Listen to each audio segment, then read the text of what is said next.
पहले दो तीन बात समझिए।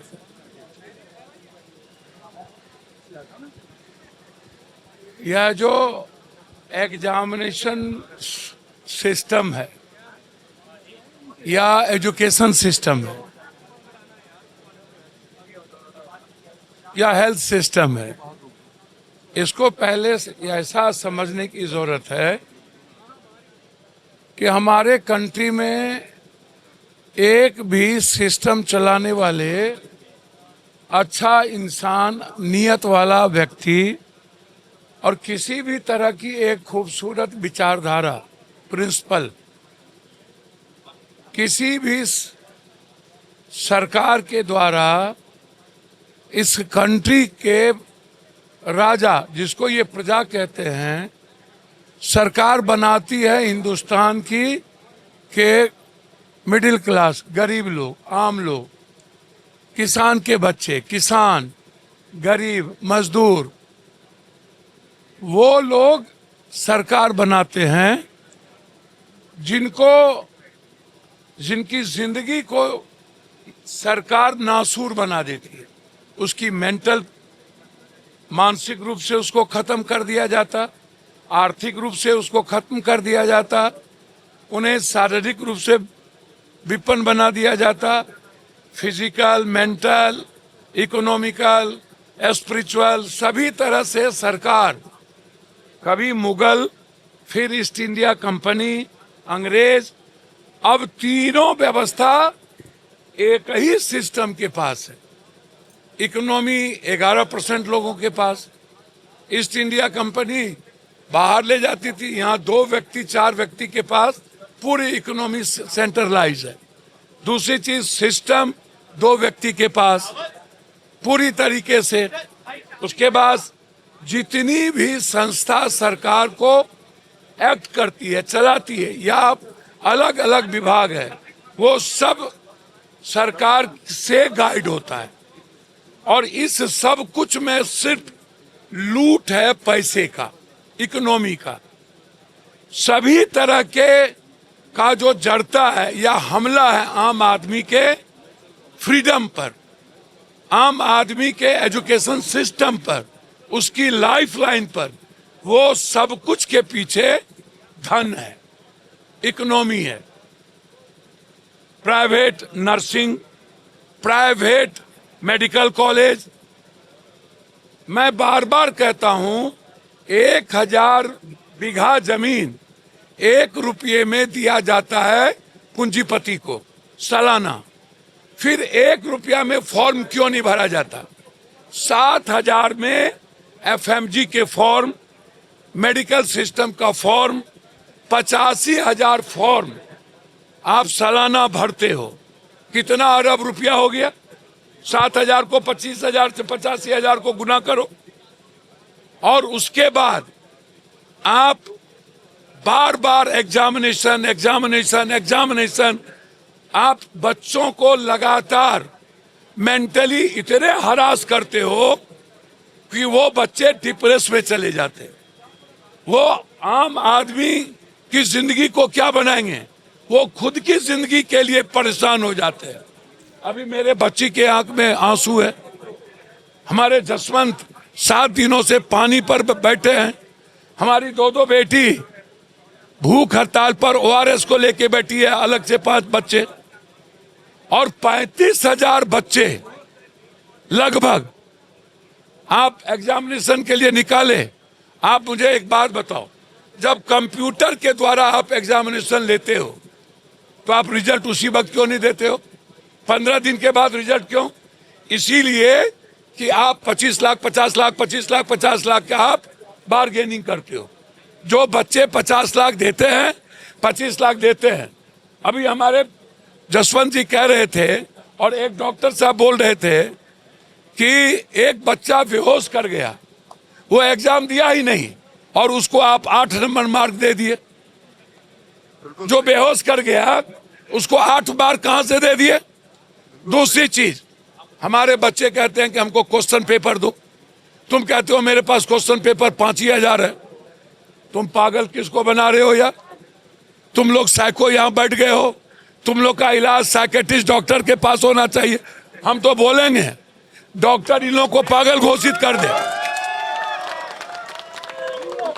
इन लोग का इलाज क्या है?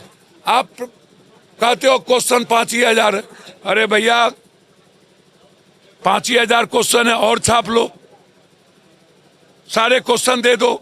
उनको पता चलना चाहिए तुम क्वेश्चन इसलिए नहीं देते हो ताकि तुम्हारा जो सिलेक्शन जहां पर है उन्हीं को क्वेश्चन मिले और आम बच्चे उस पर फेल कर दिए जाए। दूसरी बात, बच्चे पूछते हैं कि हमारा जो प्रश्न पेपर है, जो मैंने लिखा है, जो मैंने बनाया, तुम हमको वो दे दो ताकि मैं समझ लूं मैंने क्या बनाया। अब वो भी तुम नहीं देते हो, तो इसका मतलब साफ है। अच्छा, दूसरी चीज हमें एक बात बताओ, यह बच्चा है, आप देख लो, हंगर स्टाइल 70 बच्चे हमारे घर, ये बच्चे हैं। इस 4 साल पहले इनको नंबर दिया 149, तीसरे साल इनको नंबर आया 149, दूसरे साल इनको नंबर आया 149, चौथे साल भी इस बार नंबर दे दिया 149। आपसे मैं देश जानना चाहता है, एक बच्चे को 4 साल आप फेल करते जा रहे हो और एक ही नंबर आप देते जा रहे हो। काहे? एक ही नंबर क्यों? आप मुझे बताओ। 149, 149, 149 और आप फेल पर फेल। ये फेल जो है 4 शब्द, ये जहर बन चुका है बच्चों के लिए। अच्छा, विदेश पढ़ने कैसे जाते हैं? जिस कॉलेज को आप सेलेक्ट किए हो विदेश, वही उसी में जाते हैं। सर बिल्कुल सर। आप हमें इजाजत देते हो? बिल्कुल सर। और हम मेडिकल पढ़ के आते हैं और यहाँ बच्चे डॉक्टर हो करके अपना सेल्फ रेस्पेक्ट कमा करके टेम्पू चला रहा है। सर्व नहीं होता ये चाय बेचने वाले को, चुल्लू भर पानी में डूब के गाय मर जाता है ये लोग। अपने तरफ पूछता है सबको। एक भी नेता पढ़ा लिखा नहीं है इस देश में सला, सबके सब बेईमान। ये कंगना को आजादी मिली 14 में,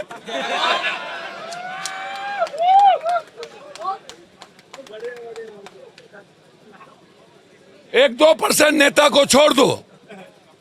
अब हमको तो समझ में नहीं आता सालब, ये कंट्री बचेगा इन लोगों से, हम लोग से नहीं बचेगा। जेएनजी और जेएन अल्फा इन लोगों का इलाज करेगा।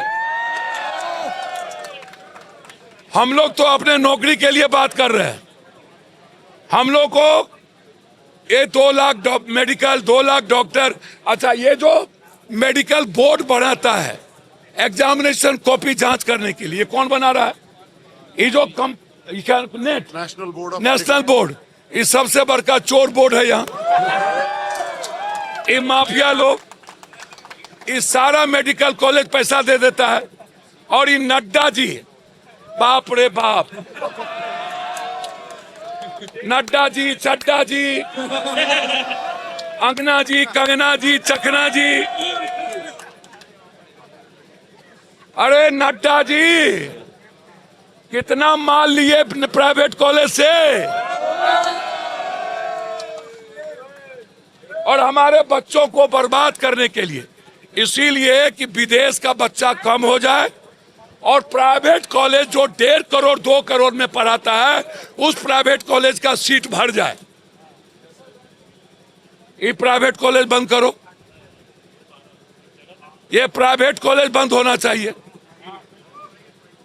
जब ये 1 लाख करोड़ रुपया ये उद्योगपति का और नेता का चोर का माफ हो सकता है और ये पदाधिकारी लोग माफिया लूट सकता है, तो भैया हमारा ऑनलाइन एग्जामिनेशन क्यों नहीं होगा और अधिक से अधिक कॉलेज हमारे पास क्यों नहीं होगा?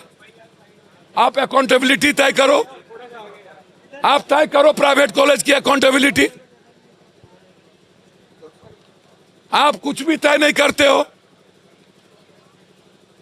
उसकी इकोनॉमी जांच करो। सालाना इकोनॉमी पर जहां बैठा हो आप, सुप्रीम कोर्ट और हाई कोर्ट के जज के साथ एक कमेटी बनाओ। बिल्कुल सर। पूरी मनमानी, काहे का 1.5 करोड़ में प्राइवेट कॉलेज लेंगे भाई? क्यों 1.5 करोड़? क्यों 2 करोड़? सरकार से आप 20% ज्यादा ले लो, 30% ज्यादा ले लो। जब विदेश में हम 30 लाख से 40 लाख में पढ़ के आते हैं तो भारत में 1.5 करोड़ क्यों?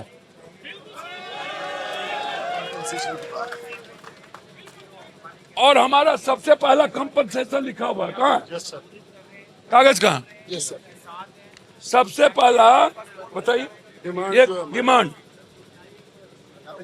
हमारे रेजिग्नेशन का भी डिमांड है। जो जो इस बोर्ड के चेयरमैन है, जो इस बोर्ड के चेयरमैन है सबने अरबों खरबों रुपया ऊपर से नीचे खाया है, उसको अविलंब सस्पेंड करो बिल्कुल। और उसका नौकरी बर्खास्त होना चाहिए। बिल्कुल। और दूसरी बात, हमारा कंपनसेशन होना चाहिए। जितने भी क्वेश्चंस है, जिस तरीके से डॉक्टर जसवंत बैठे हुए हैं 7 दिन से, 6 बच्चे और डॉक्टर जसवंत और पुलिस का जुल्म।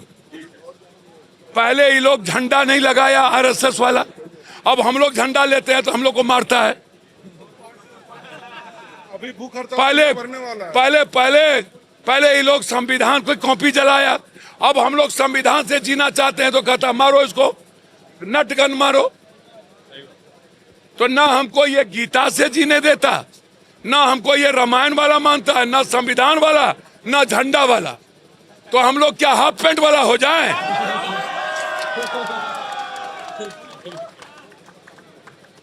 हमारा पूरा एजुकेशन सिस्टम, ये कंपलसेशन जो हमारे क्रांतिवीर क्रांतिकारी साथी डॉक्टर जसवंत ने अपने सारे साथियों के लिए अपनी जिंदगी को दांव पर लगाया है, यह देश के विपक्ष को देखना चाहिए। और मैं उम्मीद करता हूं राहुल गांधी जी, प्रियंका गांधी, सभी विपक्ष से इस लड़ाई में आपको आगे आना चाहिए। ये लड़ाई छोटी नहीं है, ये बड़ी लड़ाई है। इसीलिए हम अपने बच्चों को रोड पर भटकने नहीं दे सकते, हम डॉक्टर को पकोड़ा नहीं बेचने दे सकते, हम चाय नहीं बनाने देंगे। बहुत अच्छे। चाय बनाएगा ये मूर्ख नेता सब। बिल्कुल सही। लिख लो रहा पर पत्थर, कोनो कर्म का नहीं।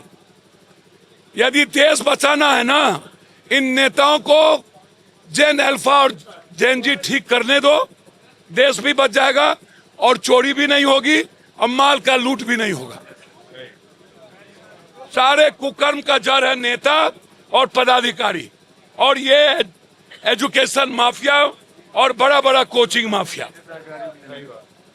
इसीलिए कंपल्सन जरूरी है, इन माफिया सबको ठीक करो, दुरुस्त करो, और जैन जी जैन उल्फा इन बड़का बड़का कॉलेज में जल्दी ढुक जाओ।